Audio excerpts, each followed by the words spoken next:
Kjo është historia e pabesueshme një motori pa mosh, por edhe një 62 vjetari që i përket racës në zhdukjet atyre mjeshtrave të pazakontë që mund t'u besosh një punë së mbyllur.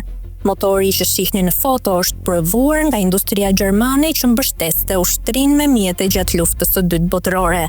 Ky motor e ka nisur rrotullimën e parë në fillim të viteve 40, në ndihmë të ushtrisë naziste. Ai ka shërbyer deri në falimentimin dhe tërheqjen e ushtrisë së Hitlerit nga Ballkani.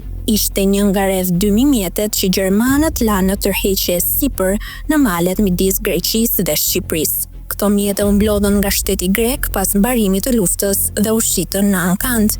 Motori nazist në fjalë që aso kohë ka patur disa vite jetë, rinisi punën në një ndërmarrje private greke dhe punoi pa u ndalur asnjë ditë nga 1944 deri në 1995.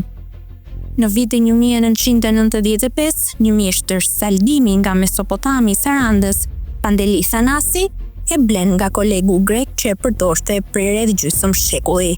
Mjeshtër Pandi, që ka emër të madh në zonën e Bregdetit të Jugut për punimet dhe merakun në projektet që merr përsipër, vazhdoi të punonte me të njëjtin motor të instaluar në një gjenerator të vjetër për të prodhuar energji në zonat ku kryhen punime saldimi, por që ende nuk është lidhur energjia elektrike. Pandeli Thanasi tregon se kur e bleu motorin, u step fillimisht nga mosha e tij. Kanë kaluar thuajse 30 vjet të tjerë që usta Pando vazhdon të punojë për ditë me motorin e Hitlerit. Fotografitë e mposhtme u bën gjatë batimit të një projekti të mjeshtër Pandos në një zonë piktoreske të Bregdetit, midis Himarës dhe Sarandës.